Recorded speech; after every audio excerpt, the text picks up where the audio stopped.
y Saneamiento del Perú. Señor.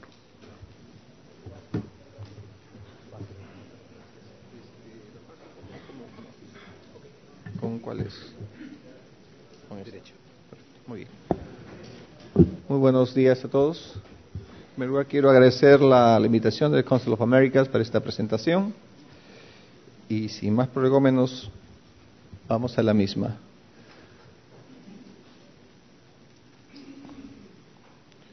Bien, el tema que voy a comentar con ustedes es un poco hablar en voz alta de las preocupaciones que tenemos en el sector respecto a que es nuestra responsabilidad, que es la provisión de agua y servicios de saneamiento para la población del Perú. Una pequeña nota metodológica, si se quiere, es que en el Perú denominamos servicios de saneamiento tanto a lo que es potabilización como lo que es alcantarillado y tratamiento de aguas residuales. Pasa que a nivel mundial se distingue lo que es agua de saneamiento. Acá el saneamiento es ambas cosas. Esto que es un tema que acá en el Perú lo conocemos todos muy bien, pero para beneficio de quienes no son cercanos a la problemática del Perú creo que es importante. En el Perú tenemos tres grandes cuencas que están divididas las dos principales por los Andes, entre los Andes y el mar, que es la cuenca del Océano Pacífico, y entre los Andes y el este, la cuenca del Océano Atlántico, que discurre a través del territorio de Brasil. En medio de ellas, una cuenca particular que está en el sur del país, está alrededor del lago Titicaca, que es el lago más importante del Perú y es además el lago que está a mayor altura en el mundo. ¿Qué es lo notable acá a tomar en cuenta y que es un condicionante fundamental de las políticas en tema de agua en general? Agricultura, industria, agua para las personas. Tenemos una gran disparidad, una gran heterogeneidad.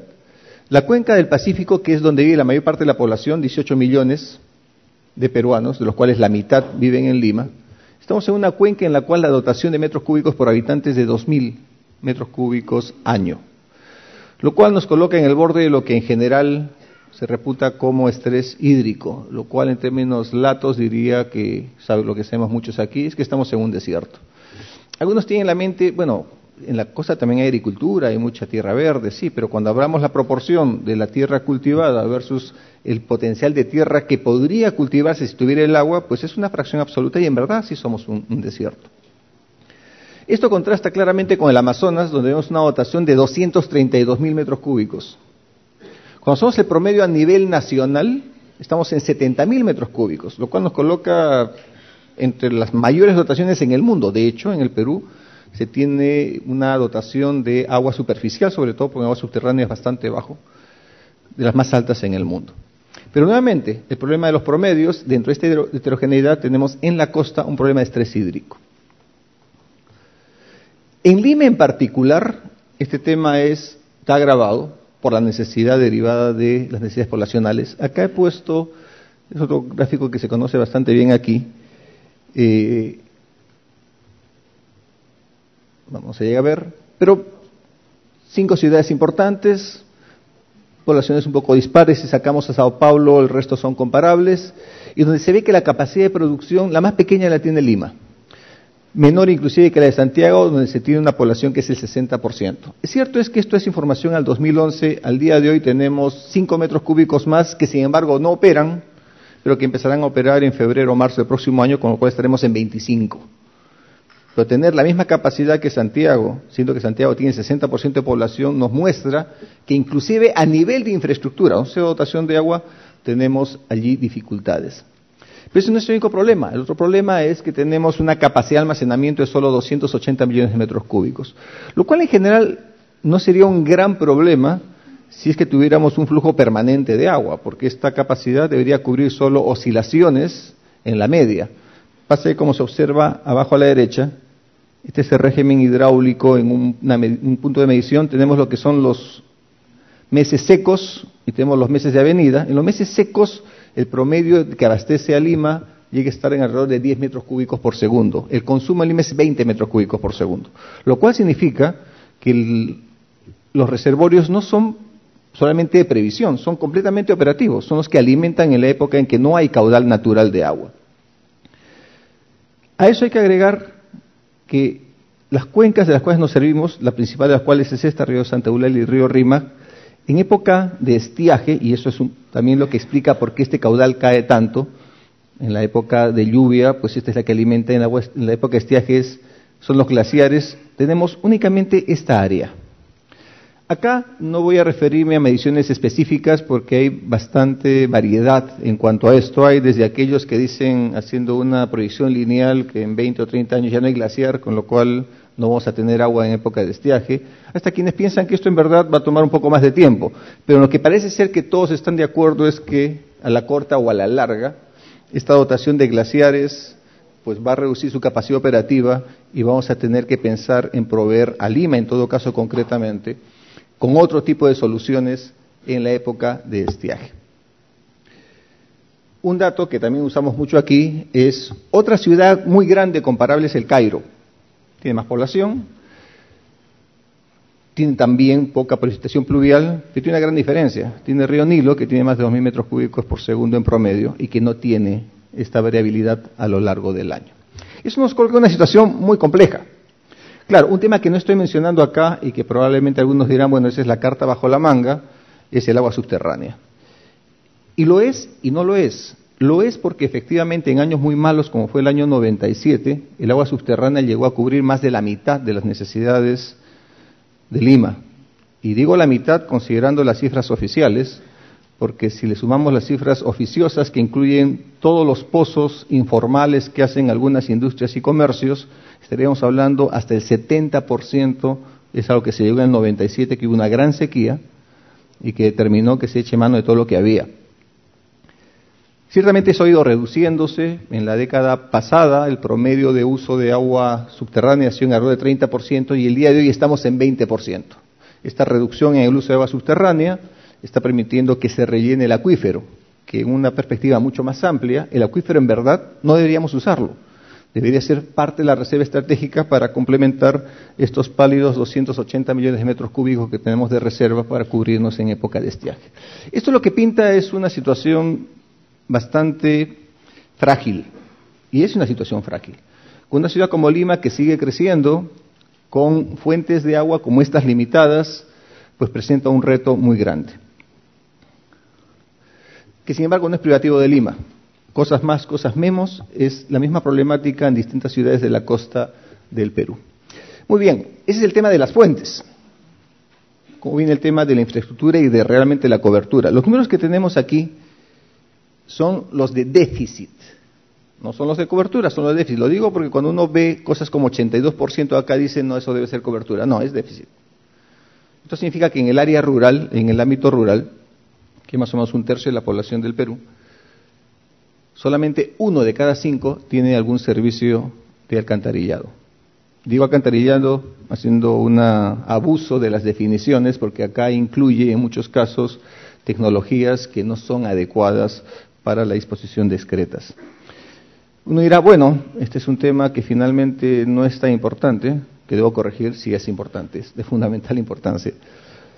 Pero vamos al agua, y en el agua tenemos que solamente 2 de cada 5 tienen acceso a agua potable, con una contingencia, que en esta medición es quienes tienen infraestructura que permite que llegue a su domicilio agua, vamos a llamarle entubada. De hecho es así como lo llaman en el área rural, agua entubada, que eso en sí mismo no garantiza que sea agua potable. De hecho, en nuestras propias mediciones, y este es un número de espanto, más del 90% no califica como agua potable. Lo cual termina siendo perverso, porque en ese caso en verdad uno preferiría de que la facilidad de uso, es decir, el costo de transacción sea menor, para que les sea difícil usar esta agua que en realidad no los protege, sino que les enferma. Este es un tema que ya estamos trabajando, lo hemos hecho muchos avances allí, porque se resuelve felizmente de una manera relativamente sencilla, que es haciendo llegar el cloro. El problema es el reto logístico de llegar con cloro a poblados muy alejados. Hemos visto todas las redes logísticas que existen en el mercado y ninguna llega a estos lugares. Entonces, una de las cosas que estamos trabajando es de generar una cadena logística para llegar con el cloro a través del Ministerio de Salud y del propio Ministerio de Vivienda, aprovechando que por otro lado tampoco es que necesitemos demasiados volúmenes. En verdad, con una carga de 50 kilos en muchos casos se puede proveer del cloro necesario para varios meses. Los retos son muy grandes en cuanto a cobertura, y acá tenemos en el tema de aguas residuales La línea en azul es la situación de Lima, que esto es diciembre de 2012, es decir, hace pocos meses. La cobertura de tratamiento era de 21%, se incrementó a 45% con el ingreso a operación de la primera etapa de esta planta. En octubre se hizo un incremento adicional, que básicamente fue de mejoras operacionales, y hoy en verdad ya está operando en prueba la culminación ya completa de esta planta, que será entregada oficialmente en pocos días, con lo cual llegaremos a un tratamiento del 74%. Sin embargo, todo esto, fíjense, es estos meses. Estamos arrastrando la herencia de no tratar el agua residual que se vierte o al río o al mar, y la del río finalmente al mar también, de todo el tiempo que tenemos de existencia. Con esto llegaremos al 74% en Lima, y para diciembre del 2014, esta planta ya está en construcción, pues se podrá llegar recién al 100%. Esto aporta mucho al total nacional, que el día de hoy está en menos de un tercio de tratamiento de aguas residuales, que ojo, este es un tercio de donde hay servicio de alcantarillado, donde se puede hacer una medición de este tipo. Pero estamos viendo que en el ámbito rural solamente el 17.2% tiene algún servicio de alcantarillado. Esto pinta una situación de un reto enorme de cobertura y de tratamiento de aguas residuales, y el tema de tratamiento por un tema más allá de, no es necesario discutirlo mucho, pero sí hay un elemento de prioridad que es importante subrayar, que tiene que ver con la sostenibilidad del agua. Porque no se trata simplemente de poner infraestructura, traer más agua, pues se tiene que garantizar que esto sea sostenible en el tiempo. Y eso significa reusar el agua, y para ello hay que tratarla previamente. ¿Cuál es la situación, el arreglo institucional en el país? Y lo digo porque con algunos colegas de otros países conversamos y luego llegamos a puntos en los cuales no entendemos lo que estamos haciendo, y esto es porque previamente no hemos expresado cuál es el arreglo institucional. En el Perú, el Ministerio de Vivienda, Construcción y Saneamiento, salvo Lima, no maneja el sistema. Eso está a cargo de las municipalidades. Y eso en buena medida debido a debilidades institucionales, por un lado, pero mucho más importante, por razones estructurales. La atomización del servicio hace que se pierdan las economías de escala. Y por otro lado, que el servicio esté en manos de agentes que tienen incentivos que no son adecuados para sostener el servicio, como es el tema de poner las tarifas en el lugar donde corresponden, son una fórmula que determinan que tengamos la calidad de servicio que tenemos y la calidad de cobertura que tenemos, que es mala. Acá los números en el ámbito urbano son 50 empresas prestadoras de servicio, que son municipales, y cuando es muy pequeño ya no se justifica tener un vehículo para la administración, lo hace directamente el municipio a través de, en el caso de 490 municipios. Pero con esto llegamos, en el mejor de los casos, hasta poblaciones de 2.000 habitantes. Más abajo de eso lo que tenemos son organizaciones comunales, y tenemos más de 5.000 organizaciones comunales. Esto en el ámbito rural, contando con los números de tragedia que hemos visto de cobertura en ese ámbito. Entonces, esta problemática es, ya el recorrido, déficit de cobertura, déficit de calidad, precariedad técnica en los vehículos que deberían hacer la prestación del servicio, hay poca planificación y poca eficiencia en las inversiones, que ese es un tema que añado. Y por último, si con el tema más evidente tenemos dificultades, en el tema más amplio y menos visible, que es el tema de sostenibilidad ambiental, pues tenemos una situación de mucha precariedad. En este contexto, ¿cuál es el objetivo que nos hemos planteado? Bueno, resolver los problemas que acabamos de mencionar.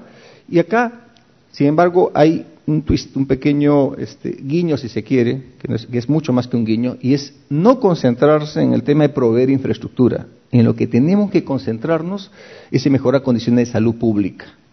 Y acá un detalle. En el tema de saneamiento rural, históricamente, la intervención del Estado, diría yo, un purismo exagerado en lo que debe ser el rol del Estado, terminaba con una conexión de agua en la puerta de la casa de la familia. Ya conectarse a la puerta de la casa y hacer instalaciones al interior ya corría por cuenta de la familia, lo cual tiene mucho sentido en Jesús María, en Breña, en La Molina, pero no tiene mucho sentido en Tipan, donde los medios que tienen económicos y además medios técnicos, porque alguien dirá, bueno, contratas un gasfitero. Bueno, ahí no hay gasfiteros, no hay quien pueda hacer eso, no hay quien tenga los elementos de la ferretería, es decir, no hay forma de acceder al servicio a pesar que llegue hasta la puerta. Y eso ha determinado que mucha inversión, muchos miles de millones en el pasado, simplemente no se han usado, están en las estadísticas. Esta familia ya está conectada, Bueno, en verdad está en posibilidades de conectarse, pero no está conectada. Digamos que se conectara, hubieran hecho un caño, lo que son la educación sanitaria, que pasa por cosas tan básicas como lavarse las manos, no es un tema necesariamente intuitivo. De hecho, el tema de lavarse las manos es un tema que es relativamente reciente, es no más de 100 años que hemos descubierto esto. O sea, no es algo natural, es algo que tiene que enseñarse. Pero ¿cómo enseñar a los niños a lavarse las manos si en su escuela no tienen un baño, o no tienen acceso al servicio, o no tienen dónde lavárselas? Y entonces estos pequeños detalles empiezan a configurar una situación bastante compleja, que es lo que ha derivado en que en el Ministerio nos propongamos mejorar salud pública. Eso significa no solo poner infraestructura, sino mejorarla. Y eso significa ir a hábitos de higiene, ir más allá, que en el ámbito rural significa que el día de hoy no solamente ponemos la conexión, sino que además vamos a hacerle un baño. Un baño sencillo, un baño absolutamente funcional, pero mantenible, durable y acompañado de un trabajo que va a ser por lo menos de 2 años para estos temas de salud, de educación, de mantenimiento, de sostenibilidad. Y eso para ampliar la cobertura y mejorar la calidad de los servicios, manteniendo la sostenibilidad en la prestación, que esto tiene 2 niveles, manteniendo las fuentes, y acá viene todo el tema ambiental, y manteniendo la infraestructura, porque en muchos casos esto funciona hasta que se malogra, nadie lo repara y dejó de existir. Y en el SNP nos matamos, ¿no es cierto?, demostrando que su periodo de vida es 20 años, que el payback es en 17, pero si la infraestructura deja de funcionar al año, pues todo se va al diablo. Las prioridades para esto, porque son muchísimas tareas, son básicamente estas 5. Consolidar la gestión integral de los recursos, porque en este tema no es un tema solo del Ministerio de Vivienda, es un tema donde intervienen muchísimas entidades, el Ministerio de Agricultura, las municipalidades, etcétera. Tengo que promover el incremento de la cobertura e impulsar la eficiencia, porque si ponemos los números en frío, sin atacar temas de eficiencia, pues el reto presupuestal se hace, y tarifario, también debo decirlo, se hace absolutamente inabarcable. En el sector rural se tiene que hacer un énfasis no solamente en el acceso, sino en la calidad. De hecho, el problema más grande en el área rural no es poner la instalación, sino es asegurarse que funcione dentro de 10 años. Impulsar el tratamiento de aguas residuales. De hecho, el día de hoy no se acepta un proyecto si no tiene una planta de tratamiento de aguas residuales, simplemente no se acepta. Y, por supuesto, incorporar elementos de sostenibilidad ambiental y manejo de riesgos. ¿Cuáles son las estrategias? 4. Más plata, mejorar las EPS, en saneamiento rural, hacerlo directamente, pidiéndole permiso a las municipalidades, haciendo convenio, pero lo va a hacer el Ministerio directamente, ya lo estamos haciendo directamente, y promover e invertir en lo que es sostenibilidad de recursos. Respecto al primer tema, bueno, ahí acá hay que hablar con ejemplos, acá tenemos cómo se han incrementado los recursos del Ministerio y los recursos a las regiones y a las municipalidades. En ambos casos, solo para comparar entre 2002 y 2013, se ha destinado más presupuesto que el presupuesto de todos los años anteriores que están allí, que es a partir de 2006.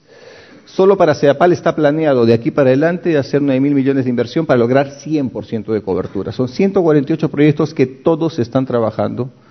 Es cierto que alrededor de 60 recién se están haciendo los perfiles y de acuerdo a la programación para julio del 2016, que esto también hay que plantearlo en el marco político, el compromiso es que todas las obras estén operando o en construcción.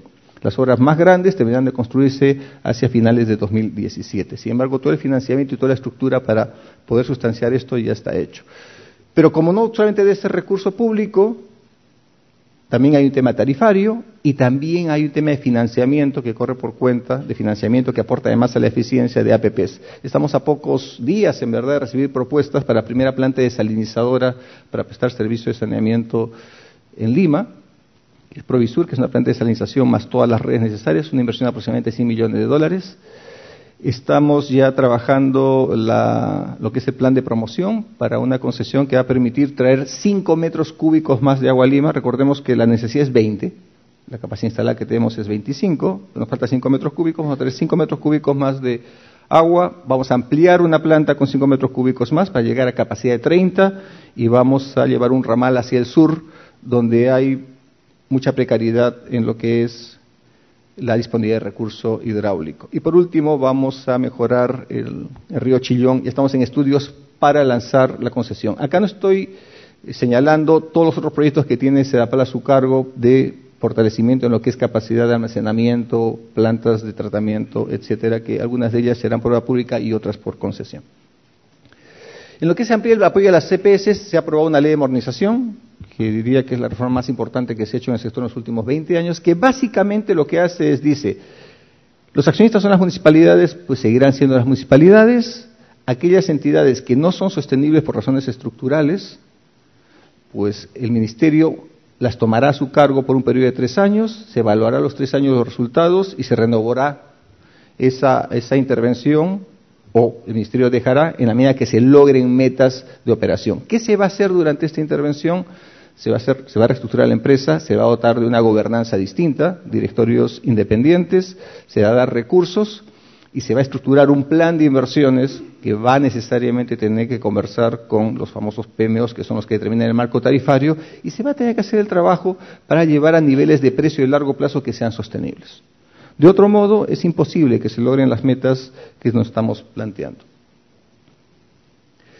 En lo que es intervención en el saneamiento rural, ya lo comenté, actualmente lo está haciendo ya directamente el Ministerio. Para que tengamos una idea, el grueso de la población rural está en centros poblados entre 200 y 2.000. Hay 11.000 de ellos.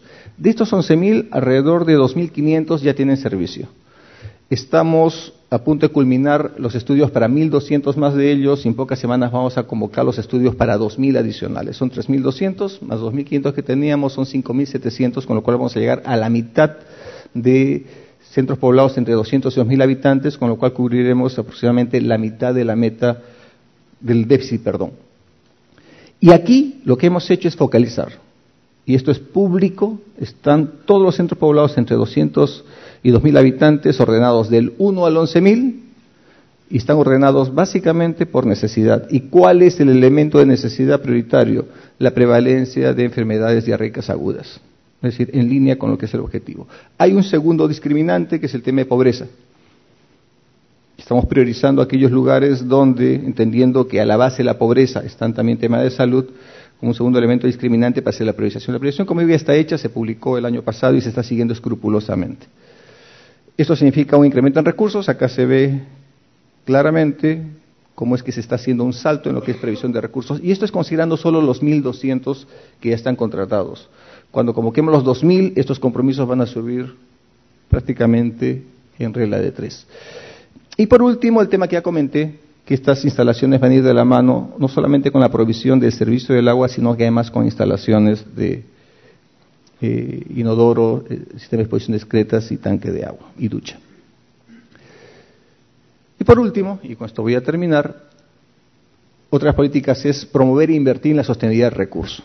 Digo, este es un tema multisectorial en lo que cabe al Ministerio, porque acá hay que predicar con el ejemplo. Estamos participando de todas las políticas integradas de mantenimiento de cuencas.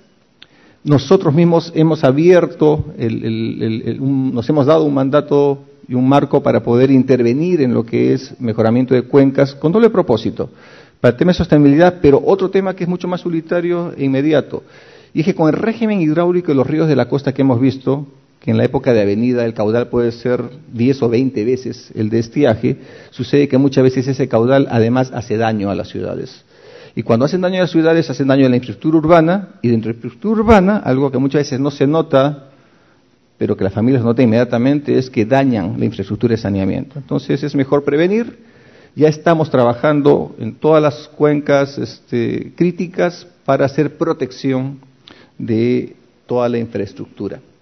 Hay una política activa de incorporación de nuevas tecnologías. Ya hemos visto, agua de pozo no deberíamos tocarla y es limitada, el agua superficial también es limitada. Después de estos 5 metros cúbicos que comenté hace un momento que vamos a hacer mediante APP, en verdad ya no hay más trasvases. Lo siguiente tendría que irse al norte a otra cuenca, que es la del río Chancay, y hacia el sur a Cañete. Además de las distancias, el hacer trasvases entre cuencas, los temas ambientales, los costos y demás, eso nos indica que tenemos que profundizar en lo que ya tenemos e incorporar nuevas tecnologías. Tema de salinización, ya comenté la concesión que sale en pocos días, en verdad. Estamos promoviendo el reuso de aguas. Comenté que estamos haciendo tratamiento de agua. Ese tratamiento de agua en lo que consiste es en hacer un tratamiento que permita que el agua que se vierte en el mar esté menos contaminada que el agua de mar. ¿Pero eso qué significa?